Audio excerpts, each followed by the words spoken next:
মনে করেন আপনি আমাকে মিথ্যা একটা অপবাদ দিয়েছেন এবং ধুয়ে রেখে দিয়েছেন একদম মিথ্যা অপবাদ দিয়ে। যতক্ষণ আমি আপনাকে মাফ না করছি, কাবা ঘরে গিয়ে গেলাফ ধরে কান্নাকাটি করলো, এই পাপ মাফ হবে না ইনশাআল্লাহ। এই অবস্থায় মৌত হলে কি হবে? পরকালে দেখবেন আমি দাঁড়িয়ে আছি আপনার জন্য। আপনার হিসেব হচ্ছে, হিসেব শেষ। আপনি সালাত, সওম, হজ জাকাতের নেকি নিয়ে উঠেছেন, কিন্তু দেখছেন আমি দাঁড়িয়ে আছি, আমার মতো আরো 10 জন দাঁড়িয়ে আছে। ওই 10 জনকে আপনি গালি দিয়েছিলেন।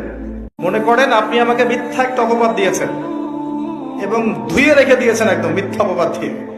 যতক্ষণ আমি আপনাকে মাফ না করছি, কাবা ঘরে গিয়ে গেলাফ ধরে কান্নাকাটি করলো, এই পাপ মাফ হবে না ইনশাআল্লাহ।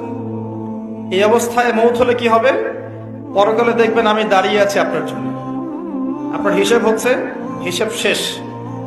আপনি সালাত, সওম, হজ জাকাতের নেকি নিয়ে উঠেছেন, কিন্তু দেখছেন আমি দাঁড়িয়ে আছি, আমার মতো আরো 10 জন দাঁড়িয়ে আছে। ওই 10 জনকে আপনি গালি দিয়েছিলেন।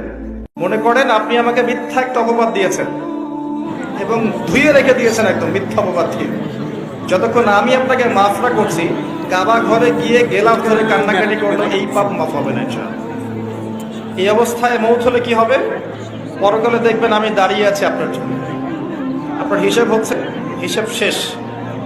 আপনি সালাত, সওম, হজ জাকাতের নেকি নিয়ে উঠেছেন, কিন্তু দেখছেন আমি দাঁড়িয়ে আছি, আমার মতো আরো 10 জন